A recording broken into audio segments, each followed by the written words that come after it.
juniores femmine.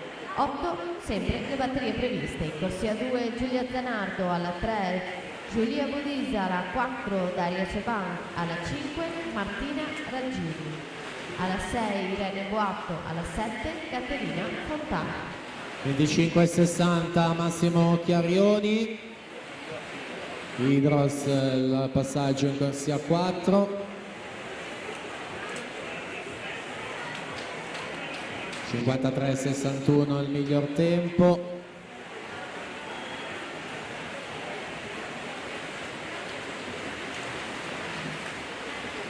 (52,94), quindi corsia 4 anche questo pomeriggio. Diego Iedrei